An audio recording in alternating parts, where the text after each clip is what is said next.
लोकशाहीसाठी राष्ट्रीय कर्तव्य म्हणून आलं. नाही घरी बसला मला मतदान करता आलं असतं की, पण मी नाही म्हटलं. मी माझं राष्ट्रीय कर्तव्य आहे, मी इथं जाऊन केंद्रात मतदान करणार. माझं 102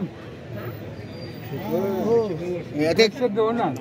आताच्या बदलत्या राजकीय परिस्थितीबद्दल आणि सध्याच्या व्यवस्थेबद्दल काय वाटतंय तुम्हाला? आत्ताचे पहिल्यापेक्षा आता हे निवडणुकीची जी योजना आहे ती अतिशय चांगली आहे. पूर्वी अशी व्यवस्था नव्हती. आता ज्याला ऐकायला येत नाही, चिंतळ आहेत किंवा पंगू आहेत, त्यांना घरी बसता मतदान करता येते. ही काही साधी गोष्ट नाही.